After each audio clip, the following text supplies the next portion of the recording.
Integrate or perish. That ominous warning to the Caribbean community from a former prime minister amid what he feels is a ploy by agents to exploit the lack of cohesion in the region. PJ Patterson says as geopolitical tension continues to move closer to the region, there's need for solidarity from Caribbean leaders. He was speaking recently at the Norman Manley Lecture.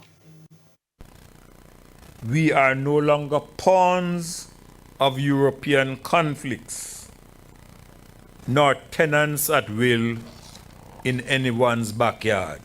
A stoic former Prime Minister PJ Patterson on what he described as the dramatic shift that needs to happen in the Caribbean community.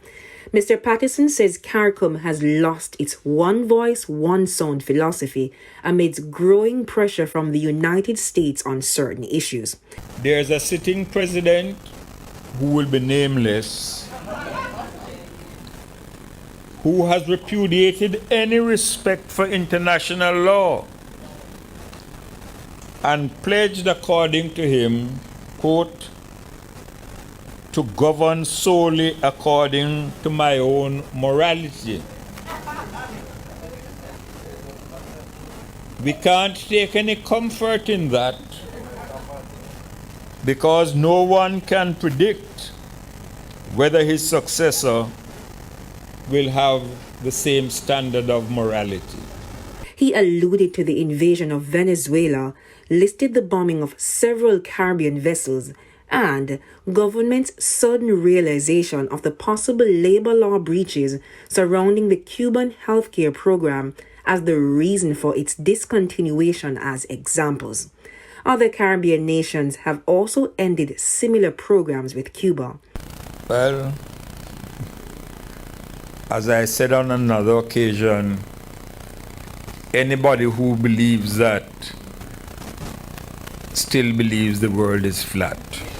Like the Jamaican government, those in the region have not denied that there was pressure from Washington around the alleged exploitation of Cuban healthcare workers by their government, but says the payment concerns raised are valid. For former Prime Minister PJ Patterson, however, that pressure is what's concerning.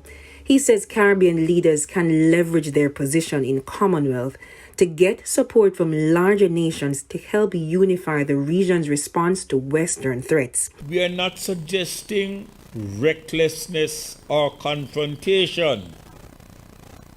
I repeat, we are not suggesting recklessness or confrontation.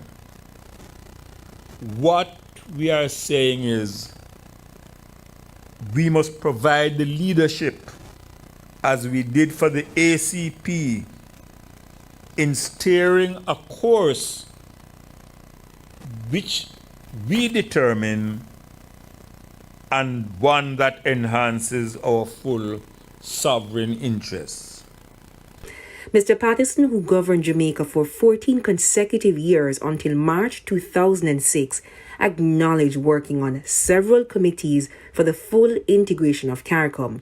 Fast forward to 2026, and still no clear policy directive for CARICOM. Regrettably, he says that lack of cohesion is what's being exploited by others. There have been more studies about governance than books in the New Testament. We cannot keep on kicking the can down the road. We have to face the palpable truth. This is time to integrate or perish. Jamila Maitland, TVJ News.